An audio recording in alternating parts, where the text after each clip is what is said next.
Hello students, welcome back to my YouTube channel Learn IP with Shivali.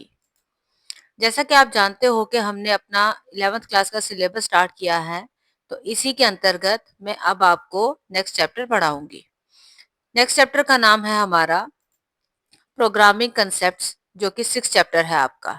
ठीक है, इसमें जो क्वेश्चन हमने पहले फर्स्ट क्वेश्चन है वो है what do you mean by computer language, explain in detail. मतलब आपको कंप्यूटर की जो भी लैंग्वेजेस है उनको डिटेल में एक्सप्लेन करना है कि होती क्या है।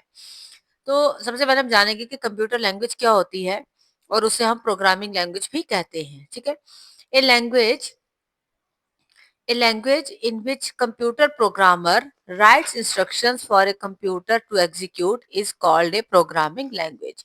एक प्रोग्रामिंग लैंग्वेज क्या होती है जिसमें एक कंप्यूटर प्रोग्रामर होता है जो प्रोग्रामिंग लैंग्वेजेस में प्रोग्राम लिखता है। ठीक है, writes instructions for a computer to execute, यानी कि जो आप प्रोग्राम एग्जीक्यूट करवाना चाहते हो वो जिस भी लैंग्वेज में करवाओगे उसे हम कंप्यूटर की प्रोग्रामिंग लैंग्वेज कहते हैं। अब ये आपकी लैंग्वेजेस जो हैं ये 4 तरह की हैं। पहली है आपकी फर्स्ट जनरेशन लैंग्वेज, जिसको आप मशीन लैंग्वेज भी कहते हो। ठीक है, उसके बाद सेकंड जनरेशन लैंग्वेज है। सेकंड जनरेशन लैंग्वेज को हम मशीन लैंग्वेज भी असेंबली लैंग्वेज भी कहते हैं। थर्ड जनरेशन लैंग्वेज को हम हाई लेवल लैंग्वेज भी कहते हैं। और उसके बाद है फोर्थ जनरेशन लैंग्वेज, 4GL भी जिनको कहा जाता है। ठीक है, तो फर्स्ट जनरेशन लैंग्वेज या मशीन लैंग्वेज की बात जब हम करते हैं तो उसमें आ जाती है आपकी पहली ही मशीन लैंग्वेज, जो कि 0 और 1 की भाषा है। जैसा कि मैंने आपको पहले भी बताया है, कंप्यूटर की भाषा जो है दैट इज मशीन लैंग्वेज, जो कि कंप्यूटर के हार्डवेयर के साथ बिल्कुल मेल खाती है, यानी कि that is very close to the hardware of the computer. ठीक है, अब वो क्या करती है लैंग्वेज, 0 और 1 है। जैसे हम स्विच को ऑन और ऑफ करते हैं या ऑफ और ऑन करते हैं।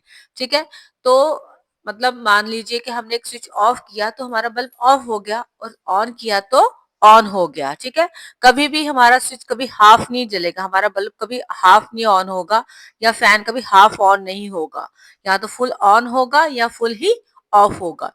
तो फर्स्ट जनरेशन लैंग्वेज वो मशीन लैंग्वेज है, यानी कि कंप्यूटर की हार्डवेयर लैंग्वेज है, that is very much close to the hardware. ठीक है, और यही लैंग्वेज जो है सबसे स्पीड है, मतलब सबसे हाई स्पीड लैंग्वेज जो है वो मशीन लैंग्वेज ही कहलाती है। ठीक है, which it because it is directly executed by a computer's central processing unit। जो कंप्यूटर का सेंट्रल प्रोसेसिंग यूनिट है उससे डायरेक्टली ये क्या होती है, एग्जीक्यूट होती है, क्योंकि ये हार्डवेयर के की लैंग्वेज है। ठीक है, उसके बाद सेकंड जनरेशन लैंग्वेज जो है वो असेंबली लैंग्वेज है। असेंबली लैंग्वेज जो होती है ये आपकी इसमें क्या होता है कि ये भी एक तरह की हाई लेवल तो नहीं कह सकते, लेकिन ये एक लो लेवल लैंग्वेज है।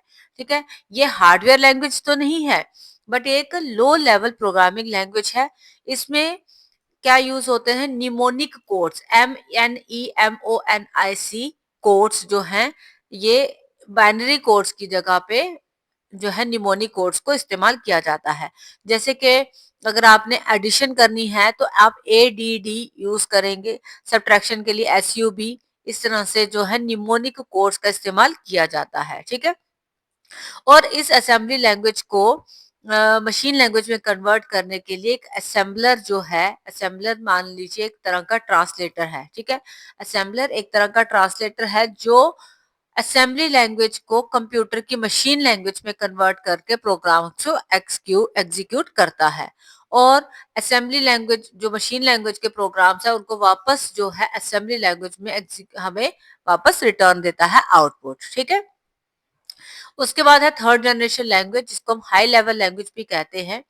इनको हम 3GL भी कहते हैं। ठीक है, थर्ड जनरेशन प्रोग्रामिंग लैंग्वेज जिसको हम 3GL भी कहते हैं, और इनको हम हाई लेवल प्रोग्रामिंग लैंग्वेजेस भी कहते हैं। इसमें क्या होता है कि एक कंपाइलर या इंटरप्रेटर, ठीक है, कंपाइलर या इंटरप्रेटर जो है वो यूज किया जाता है to convert the code written in high level language into machine code. जैसे असेंबली लैंग्वेज को कन्वर्ट करने के लिए असेंबलर यूज हो रहा है, उसी तरह से थर्ड जनरेशन लैंग्वेज को के कोड को कन्वर्ट करने के लिए मशीन लैंग्वेज में कन्वर्ट करने के लिए कंपाइलर या इंटरप्रेटर का इस्तेमाल हो रहा है। ठीक है, जैसे कि इसमें एग्जांपल्स है, जैसे basic BASIC, basic, COBOL, pascal, फॉर्ट्रन, C++, ये कुछ हाई लेवल लैंग्वेजेस आती हैं जो कि थर्ड जनरेशन की लैंग्वेजेस हैं। उसके बाद बात करेंगे फोर्थ जनरेशन लैंग्वेजेस की, जिन्हें हम 4GL भी कहते हैं।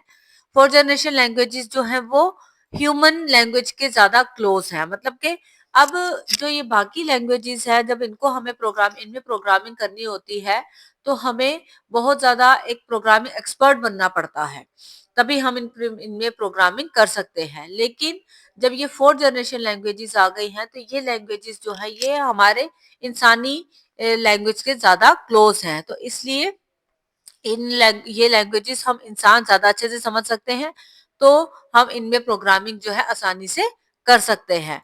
तो इसके लिए क्या किया जाता है, फिर हमें वही कंपाइलर या इंटरप्रेटर्स जो है वो हमारे जो प्रोग्राम्स हैं उनको एग्जीक्यूट करने के लिए कन्वर्ट करते हैं मशीन लैंग्वेज में। ठीक है, तो इनमें एग्जांपल्स हैं आपकी प्रोलॉग, एसक्यूएल, रूबी, पाइथन, ये कुछ लैंग्वेजेस हैं जो कि फोर्थ जनरेशन लैंग्वेजेस में आती हैं। इसके अलावा एक और फिफ्थ जनरेशन लैंग्वेज है जिसको हम 5GL भी कहते हैं, और ये प्रोग्रामिंग जो बनी है ये designed to solve programs using constraints provided to the program, मतलब कि इसमें आप प्रोग्राम्स के अंदर जो कॉन्स्टेंट दिए गए हैं उनको सॉल्व करने से के लिए बनाई गई हैं। ठीक है, और इसमें जो है अप्रोच कौन सी यूज होती है, आर्टिफिशियल इंटेलिजेंस की अप्रोच की यूज की जाती है, ताकि आपके प्रोग्राम्स को जो प्रॉब्लम्स है उनको सॉल्व किया जा सके। ठीक है, उम्मीद करती हूँ कि ये क्वेश्चन आपको समझ आ गया होगा। तो अभी के लिए इतना ही, अगला क्वेश्चन बाद में करेंगे। धन्यवाद।